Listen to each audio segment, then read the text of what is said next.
Chapter 4. As a prisoner for the Lord, then, I urge you to live a life worthy of the calling you have received.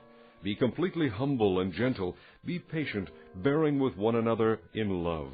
Make every effort to keep the unity of the Spirit through the bond of peace. There is one body and one Spirit, just as you were called to one hope when you were called, one Lord, one faith, one baptism, one God and Father of all, who is over all, and through all, and in all. But to each one of us grace has been given as Christ apportioned it. This is why it says, When he ascended on high, he led captives in his train, and gave gifts to men. What does he ascended mean except that he also descended to the lower earthly regions? He who descended is the very one who ascended higher than all the heavens in order to fill the whole universe. It was he who gave some to be apostles, some to be prophets, some to be evangelists, and some to be pastors and teachers, to prepare God's people for works of service, so that the body of Christ may be built up until we all reach unity in the faith and in the knowledge of the Son of God, and become mature, attaining to the whole measure of the fullness of Christ. Then we will no longer be infants, tossed back and forth by the waves, and blown here and there by every wind of teaching, and by the cunning and craftiness of men and their deceitful scheming. Instead, speaking the truth in love, we will in all things grow up into Him who is the head, that is Christ. From Him the whole body, joined and held together by every supporting ligament, grows and builds itself up in love as each part does its work. So I tell you this, and insist on it in the Lord, that you must no longer live as the Gentiles do in the futility of their thinking.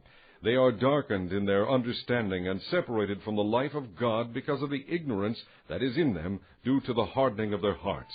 Having lost all sensitivity, they have given themselves over to sensuality so as to indulge in every kind of impurity with a continual lust for more. You, however, did not come to know Christ that way. Surely you heard of Him and were taught in Him in accordance with the truth that is in Jesus.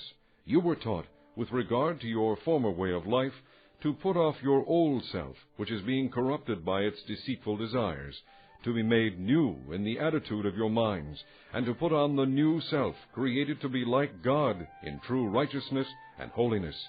Therefore each of you must put off falsehood and speak truthfully to his neighbor, for we are all members of one body. In your anger do not sin. Do not let the sun go down while you are still angry, and do not give the devil a foothold.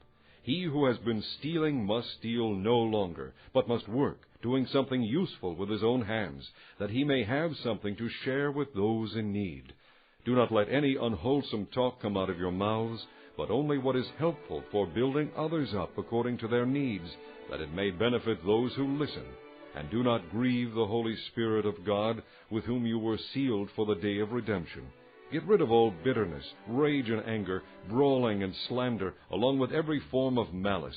Be kind and compassionate to one another, forgiving each other, just as in Christ God forgave you.